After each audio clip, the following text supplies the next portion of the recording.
Thanks for listening to the Wild Health Podcast. For the foreseeable future, you're not going to hear our normal intro or outro here. We're going to be releasing episodes very frequently as things are changing. This channel will be used for a very specific purpose. Number one, to communicate with our patients. We're somewhat overwhelmed, and the more we can communicate breaking news and recommendations from us to our patients all at once, the better. So if you're a patient, we're here for you if you need us, but if possible, please tune in here so we can both keep you up to date and conserve our time for the most critical tasks. Feel free to share this with friends and colleagues as well. Number two, we've organized as a group. We have infectious disease specialists, ER doctors, critical care doctors, and in total dozens of MDs, PhDs, and frontline clinicians who are going to be constantly evaluating the news and emerging evidence. We're then going to summarize and translate that for you here every day on the podcast.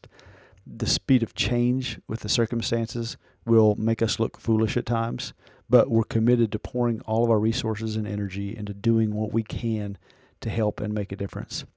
You can also follow our updates at wildhealth.com or our Instagram account at wildhealthmd. And if you're a patient, we're here for you. Please tune in here for the updates and let us know how we can help. Good morning, May 20th. Thank you for joining us for the COVID-19 update. As of yesterday, the CDC reported approximately 1.5 million total cases and 90,000 deaths in the United States. This represented a 0.9% increase in cases and 0.8% increase in deaths since the previous day. And this is one of the first days where we've had a daily increase below 1%, which is really good news. Worldometer reports approximately 4.9 million cases worldwide and 319,000 deaths worldwide. Data from the Financial Times shows that the 7-day rolling average of daily coronavirus deaths in the United States continues to decrease, with the most recent estimate at 4,605 deaths per day, 200 fewer than the past week. The outbreak in Brazil continues to grow and will likely surpass the United Kingdom over the next few days to become the country with the third highest case counts in the world after the United States and Russia. In U.S. news, Mike, I'm sure you saw the Moderna announcement. It's been on every news outlet around, but the pharmaceutical company Moderna announced that its coronavirus vaccine, produced in collaboration with the NIH, appears to be safe and effective so far. The findings are based on a massive study of 8 people who each received the first 2 doses in March. That's how this happened. We're doing it. We're going slow, just doing a few people, but this was a very encouraging study. The participants all produced neutralizing antibodies at levels matching or exceeding the levels found in patients who had recovered from coronavirus infection. So obviously, these initial results are promising, but longer and more robust studies are needed to really find out if this vaccine is safe and efficacious in the real world. They're continuing to progress, though, which is great news, and they've begun to enroll participants over the age of 55, which is the next step in the trial. Yeah, and if you didn't get your money into the stock market on Moderna a couple days ago, then you missed your opportunity. It's crazy. 8 patients, and I think their stock has doubled in the last 2 days. It's nuts. Yeah, it's funny. Somebody yesterday texted me, "Are you feeling optimistic about Moderna?" And I said, "About the stock price?" Definitely. And they said, "No, the vaccine." And I said, "Well, it's a little early for that, but it's good news. It's moving in the right direction at least." So New York continues to reopen on a region-by-region basis. 5 of the state's 10 regions, all in upstate New York, have met the 7-day criteria to begin the reopening process. New York City, however, must still demonstrate a sustained decrease in hospitalizations, improved hospital bed capacity, and an adequate pool of contact tracers before it can begin to reopen. Mayor Bill de Blasio stated that he expects the city to meet the 7 criteria in the first half of June. So they're getting closer, but not quite there. The FDA has released a public alert warning consumers about the questionable accuracy of the Abbott point-of-care coronavirus test, the test that produces results in less than 15 minutes.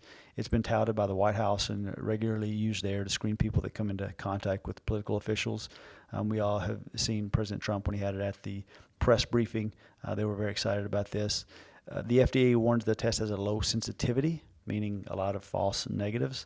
The test accuracy came under scrutiny after researchers from NYU tested it in comparison to another rapid test sold by another company, and the study found that the Abbott test missed 1/3 of the cases found by the other rapid test and then confirmed by PCR. So we've talked about this test and how we think this is probably a distraction before because of the synchronous nature of it. You have to run these one at a time, so it's really not that much faster. And before we thought the sensitivity was around 85%, which we didn't really think was good enough, but this would even call that into question. It's probably even lower. So I just, in my mind, there may still be a role for this, but I don't even know. I mean, before I thought maybe in a doctor's office where you're just kind of having one-off people coming through, this would be a great test. But if it's going to miss a third, it's not. Yeah, not at 66% sensitivity. That's not acceptable for anything. I mean, I mean, the only time we talk about using tests like that is when there's a definitive treatment and you're just looking for those positives so that you can go ahead and initiate treatment rather than waiting for a test that takes longer. But that's not the case here. We're trying to screen out people. So sensitivity that low is not going to be acceptable. Yeah, so it's good if we're using it for its specificity, great, but we're not. We're using this as a rule out for sensitivity. So we're talking to a lot of different companies about protocols, big organizations, and I did think there was a role for this, but honestly, I don't now. I just don't see a real role for this at this time. Meanwhile, several other companies are exploring other types of coronavirus tests, this time using saliva samples instead of nasopharyngeal swabs. So one of those tests produced by a biologics firm from Rutgers has already received emergency use authorization from the FDA, and it's being rolled out now. So patients collect their own samples at home by spitting into a collection cup and sending it to the lab to be tested. The group hopes that eliminating the need to go to a clinical site to be tested will reduce some of the barriers against testing and allow for greater implementation of widespread testing and surveillance efforts.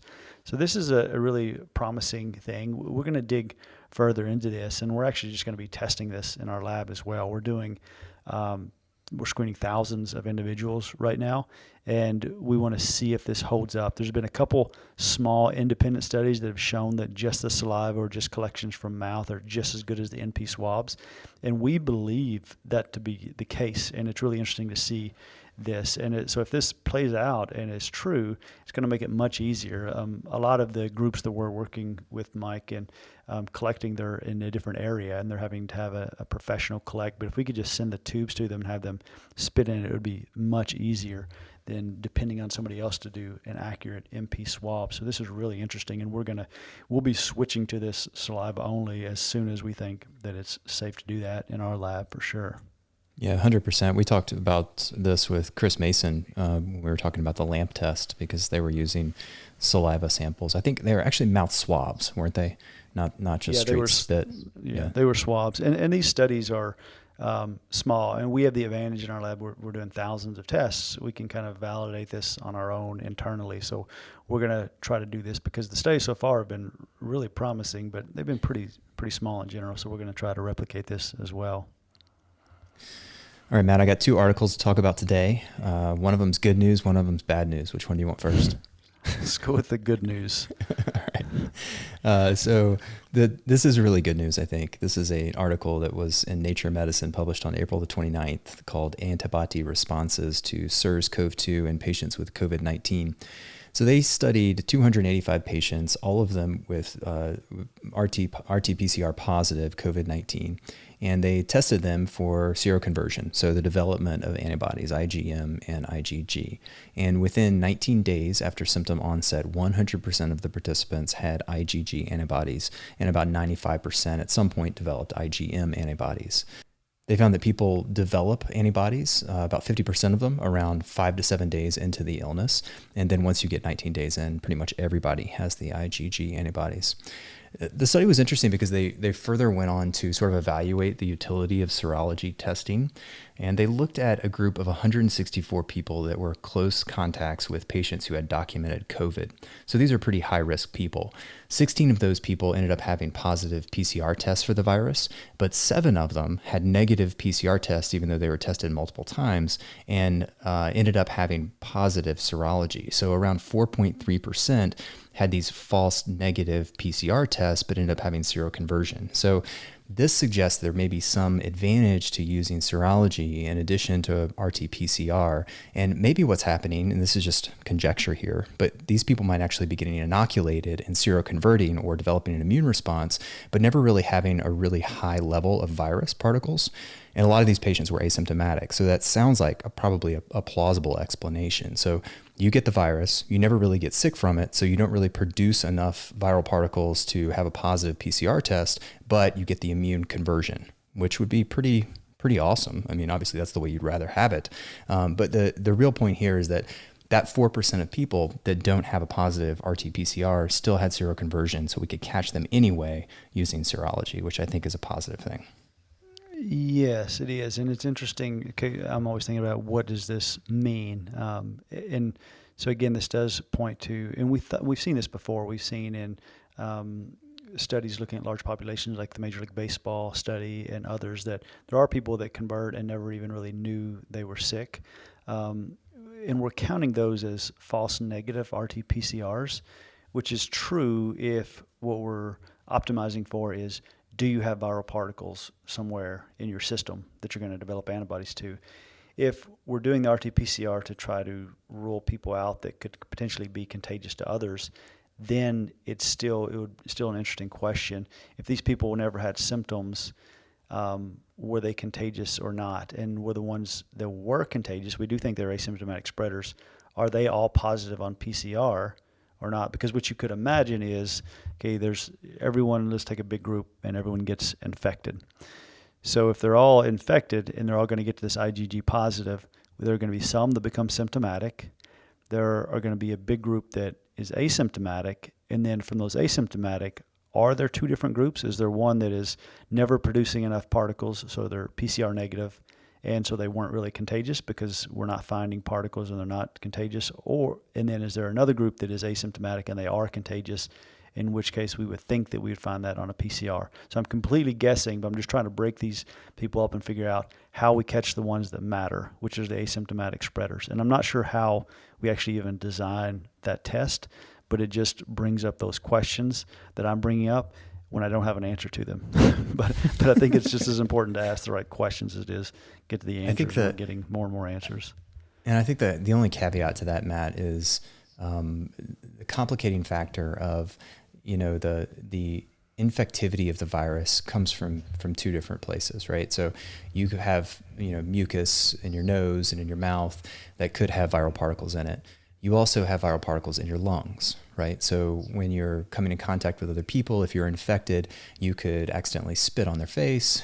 You could actually just aerosolize some particles as you're talking to them. Maybe you're yelling or screaming, or you sneeze or you cough.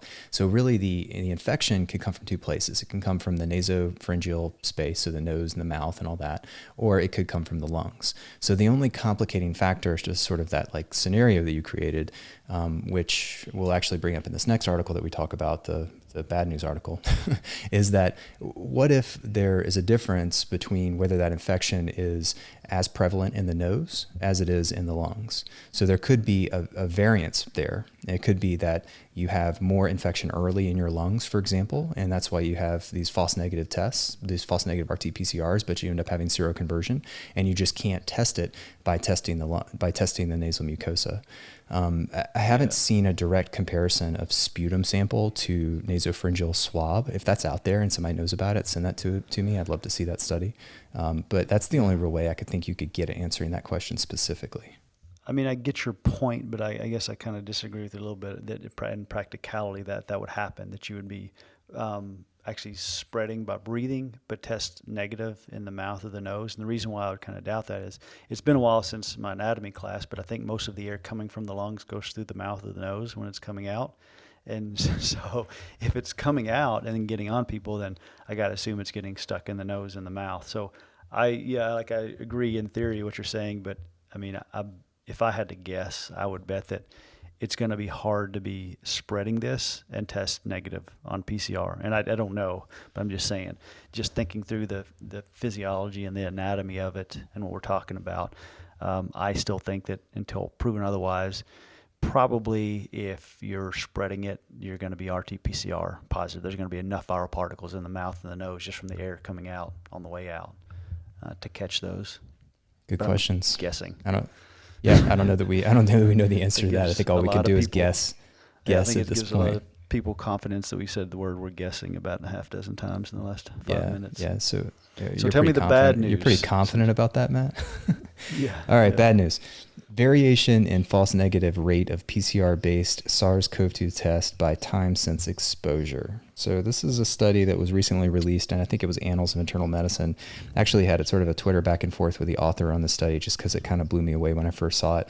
They did an analysis of data from 7 previously published studies on real-time PCR performance. And they found that the probability of a false negative rate in an infected person decreases from 100% on day 1. So 100% likelihood of a false negative on day 1. That's not really that surprising. We'll tell you why in a minute. Day 1 of exposure, to 67% false negative at day 4 of exposure, 38% on the day of symptom onset, which is typically around day 5 or day 6, and 20% false negative rate on day 8. So Matt, my first response to this is nonsense. Like we know that people are the most contagious in the day or so leading up to symptom onset. So how is it possible that we're getting this many false negatives on RT-PCR, but we're still that contagious? And the only real way I can come to terms with this is sort of considering that viral replication may be more prominent in different areas of the body. So more prominent in the lungs as opposed to in the mouth or the nasopharynx early on in the disease process, as well as the fact that when you progress through the disease, you start producing antibodies. So while you can have higher viral shedding and have more likely chance of having a positive RT-PCR, your infectivity goes down later on in the disease process. So we know that around day 5 to 7, 50% of people are making IgM, making IgG. So there's a decrease in viral, and there's not necessarily a decrease in viral shedding, but there's a decrease in infectivity because more of those viral particles are being attacked by the IgM and IgG antibodies. So really confusing sort of data here because it goes against the previous studies that we've seen that something like 44% of people get infected by patients who are asymptomatic because they just haven't started having symptoms yet. They're early on in their disease process. Yet at the same time, we're seeing this data come out suggesting that there's a very low sensitivity early on in the disease process or a high false negative rate. And this is just mind-blowingly complicated and really, really confusing. And it seems like the data is at odds with one another unless there is something physiologic happening here that modifies the likelihood of having a positive result from real-time PCR. Yeah, and I guess the problem is it still isn't answering the question that we actually care most about, which is, can we catch these asymptomatic spreaders? Like if this data showing these false negatives was for specifically people who are spreading the disease, it really matters. But it could be that if these are negative, then they're not spreading. But this doesn't really fit that exactly. So I don't know how you actually answer that question. I mean, in the end, I'm not sure what to take from a bottom line of this actual study. It makes me worried that it's going to be even harder to catch these asymptomatic spreaders. But I don't know that for sure because there's no way to actually test and identify who was spreading and then test sensitivity on those, because that's what you would truly want. We can guess and kind of extrapolate that in general, people are most infective right before they have symptoms, and the low sensitivity here right before symptoms, that's worrisome that we're not catching asymptomatic spreaders, but it's not confirmatory that we're not catching asymptomatic spreaders. So I guess in the end, we just really have to double down on the contact tracing, the repeat testing, and mask wearing in general. Because even with testing, I mean, like we said, we're helping design protocols for a lot of groups who just have to be at work, and they want to catch these asymptomatic spreaders, and we're doing testing. But it may be that one test for everybody isn't enough. It may be that the repeated testing is what's needed just to continue to push that risk lower.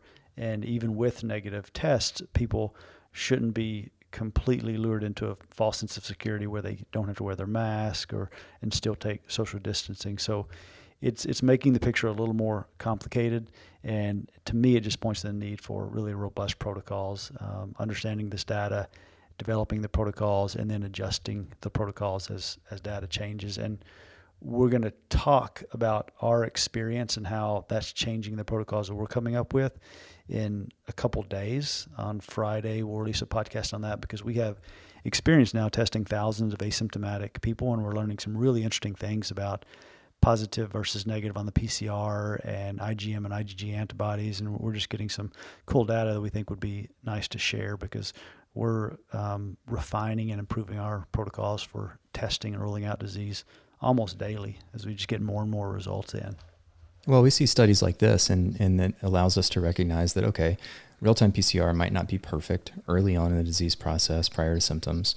So in addition to testing, you've got to, enact some protocols like you were mentioning. So people need to isolate themselves for several days prior to an event or prior to going back to work. That way, when you test them, you're not testing from their exposure yesterday. You're testing from their exposure 5 days ago. So protocols like that can modify the likelihood of a false negative by 60 to 70%. So you can get from, this 67% of false negative rate on day 4 of illness to down to 20% on day 8 of illness. So it really is just, while I say it's bad news, I'm not sure that it's really bad news because any additional understanding of this disease process allows us to modify our testing protocols that we're using currently and make them more accurate. And that's exactly what this study is doing. Yeah, I would say it's not bad news, it's complicating news. It complicates things. And it just points to the need to have a specific protocol for your business and what you're doing. And I mean, on Friday, we're going to record something with Dr. Bright just about our experience with thousands of tests now. And we should go over some examples. Like we're working with some manufacturing groups and then some sporting event groups, some kids camps, some restaurants. And all of these groups, different protocols make sense as far as testing, timing of testing, where they're tested, repeated testing.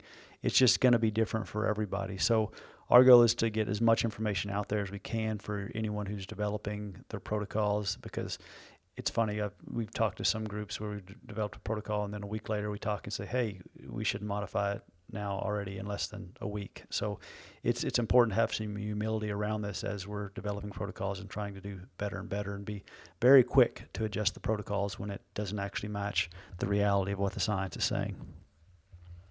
You've got to be right now. Things are changing so quick. So we'll be back with another update tomorrow. Sorry we were gone for a week. We've been extremely busy for the last week just doing this, testing and trying to help businesses open back up. But tomorrow we'll have another update, and the day after that, another update just about pooled testing, which we talked about a week ago. But we're going to kind of update what we found and just share some more information with you all. There's a lot that's came out. So thanks for listening, and we'll talk to you tomorrow. Thanks so much for listening to this COVID-19 update. Please send us your questions or follow along on Instagram and Facebook at Wild Health MD. And just to be clear, this is not medical advice. No patient-physician relationship has been established, and this resource is really for general informational purposes only. And finally, if you want to spread the word, please send this podcast to friends and family and give us a review on iTunes. Thanks again, and stay safe.